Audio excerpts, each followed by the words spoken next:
Hey there, folks. By now, I would guess you're probably a little inundated with plenty of my Mass Effect content, or just Mass Effect in general, whatever it means to you, wondering how I can personally squeeze any content from the series despite my vast coverage of Legendary Edition and Mass Effect since is just a mystery to me, but I keep finding ways. You're probably watching this because you love it, and you know you can't even lie to me about it. I can see it right on your face. In one of my other videos released pretty recently, I discussed the possibility of saving Corporal Richard Jenkins in the original Mass Effect. The use of console commands allowed me to jump around the game, and I even installed some mods as I delved into it. But something else interesting happened when I was playing, which led me to make this video. The simple question, and you already read the title: what happens across Mass Effect if you have no companions recruited? I'm talking about nobody. Maybe someone has made this before or has talked about this before, but regardless, I don't care.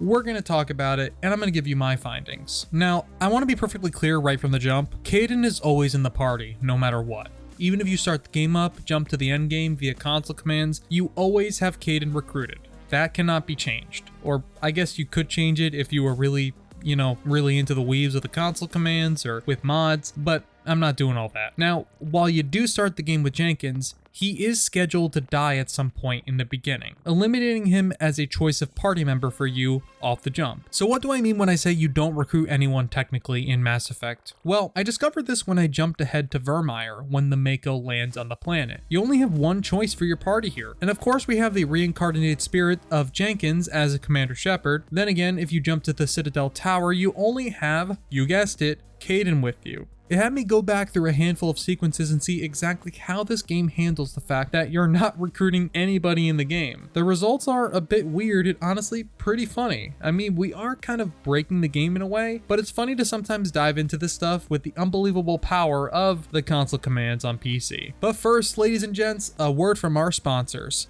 I don't have a sponsor, we're gonna continue. I'll say this too, you shouldn't try this at home, unless you're just gonna mess around and make fun things happen, or you're just simply curious like I was. So the first thing I did was load into Eden Prime, and this can be done after the Jenkins death. I did actually have a moment where I had Jenkins in my party past where he was supposed to die, but that's because I used the flying console command to soar upwards and around the trigger for his death scene, and further for Ashley's recruitment to your party. Suffice to say, we are post Jenkins death here, or as what I like to call PJD. That's not going to catch on anywhere, but I'm going to try it here. Let me know what you think. A console command brings me ahead to the docking area right around the time Saren executes Nihilus for being named after a Sith Lord in KOTOR 2. That's not actually why he was named that or why Saren kills him, but I like to feel that sometimes, you know? But here we find the first instance here where the game is just kind of broken. Without another companion present via Ashley, there's enemies here in the area that are just not around and you can't see them. Nor does the dock worker who is supposed to show up and give the information on who killed Nihilus, so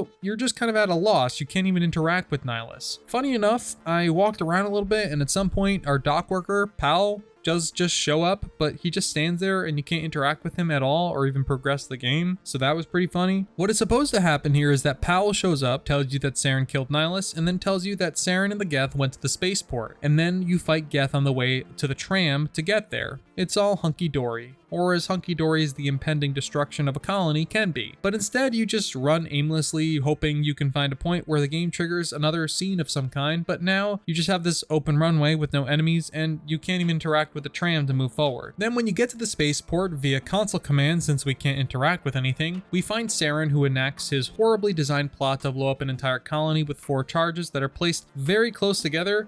That, in and of itself, is still funny to this day.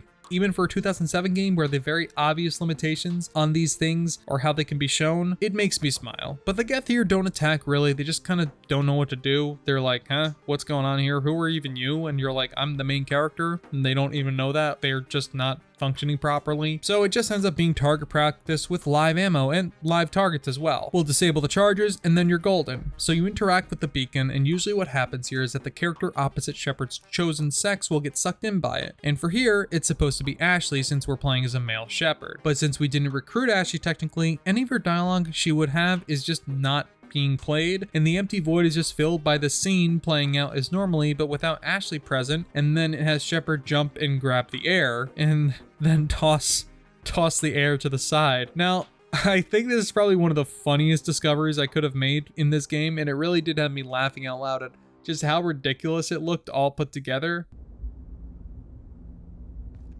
Normandy, the beacon is secure. This is amazing. Actual working Prothean technology. Unbelievable.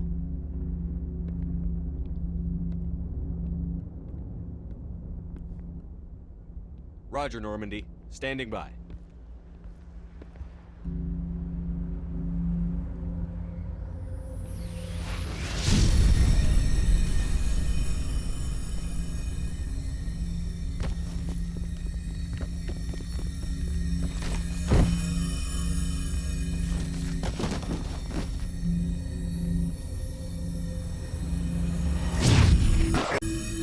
No, don't touch it.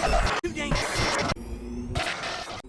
The best part now is that she then appears in this next sequence on the Normandy, and it really does make me laugh. Not like it's a hysterical discovery, because nothing can beat Shepard fighting air itself, which is, let's be honest, Reapers be damned. The air is the true enemy. It's just humorous. I don't know how else to put it. And as a bonus, I can console command in, open the squad selection screen, and put Kaden in my party on the Normandy. And now we have 2 Kadens. Fantastic. We can stick one of them on that Vermeier bomb and call it a day. Interestingly, he doesn't speak when you try to interact with him here, but you're not supposed to have access to your squad here, so it makes total sense in that regard. If we then jump ahead to Vermeier, some weird shit happens here, especially that I was perplexed by. For example, if I call in the Mako via console commands, it just shows up with no textures, just a black shapely model of the vehicle, which honestly makes me wish the Mako was customizable, or at least in some part. Now, obviously, because this whole sequence can't function without you having a squad of some kind, Ashley speaks but isn't present here, which is rather interesting. I even thought for a second that the scene ended early because she wasn't here, but it's more that I am dumb and didn't remember the exact scene and how it plays out. Now remember, we don't have Rex here. We didn't recruit anybody,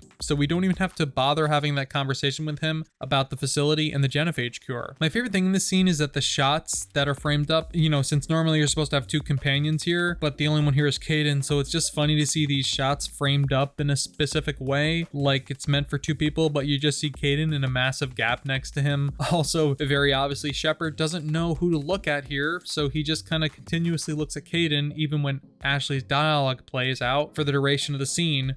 It's pretty funny. Another funny thing, since we have no squad, no one is around the camp, and amazingly, Shepard and Kaden will be the duo that saves the Citadel by the game's end, and no one will even notice or thank them properly for being the 2-man tag team that stopped Saren and the Reapers. Now, when we get to the bomb sequence, we see Ashley walk out and plant the bomb, and then as soon as that sequence ends, she's gone. And there's very confusing back and forth with Kaden and Ashley over the radio. The game can't seem to figure out what is happening, obviously. For instance, the game is cycling between who is here and who is doing what, and it's clear something is off, but we're gonna persist regardless. The nuke is almost ready, Lieutenant. Get to the rendezvous point. Negative, Commander. The Geth have us pinned down on the AA tower. We've taken heavy casualties. Captain Kirahi's dead. We'll never make the rendezvous point in time. Get them out of there, Joker. Now! Negative! It's too hot! Can't risk it! We'll hold them off as long as we... It's okay, Commander. I need a couple of minutes to finish arming the bomb. Go get them and meet me back here. Up to the AA tower. Move.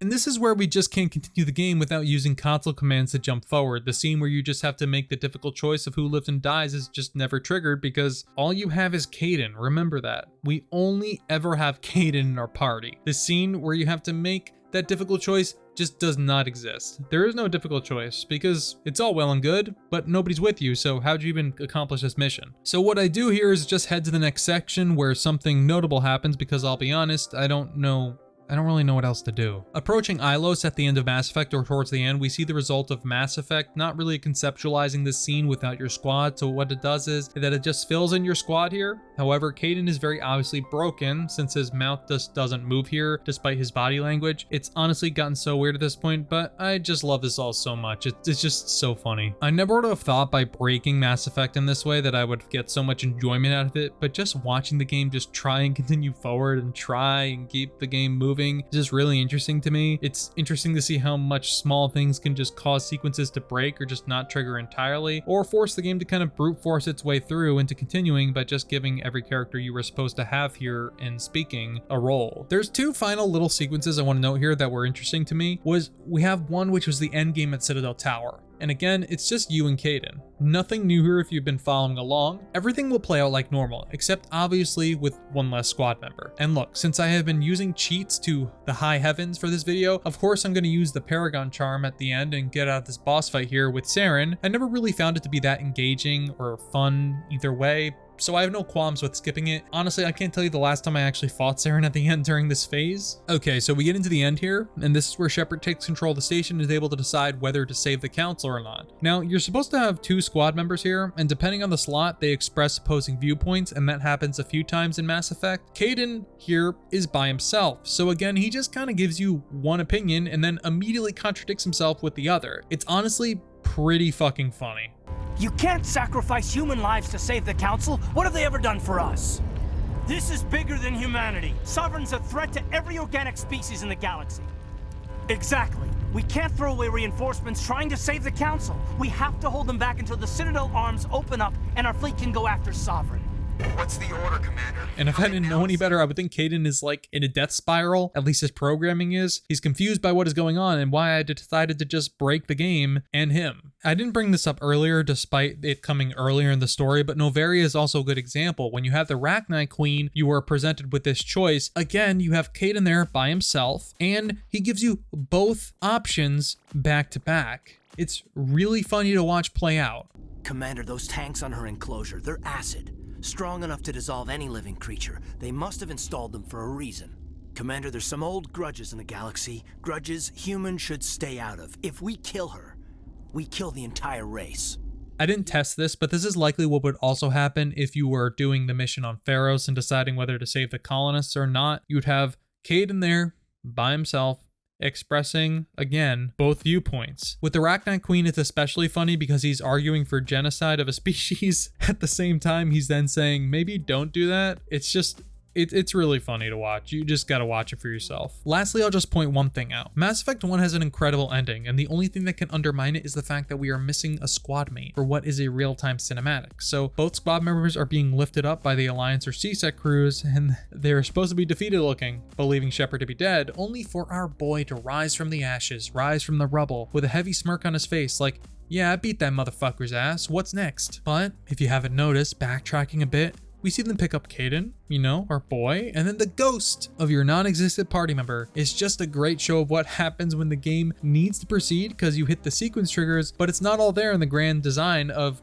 how things are operating because certain things are just broken or missing. Again, I just love how silly this feels and how it just completely undermines the impact of the story.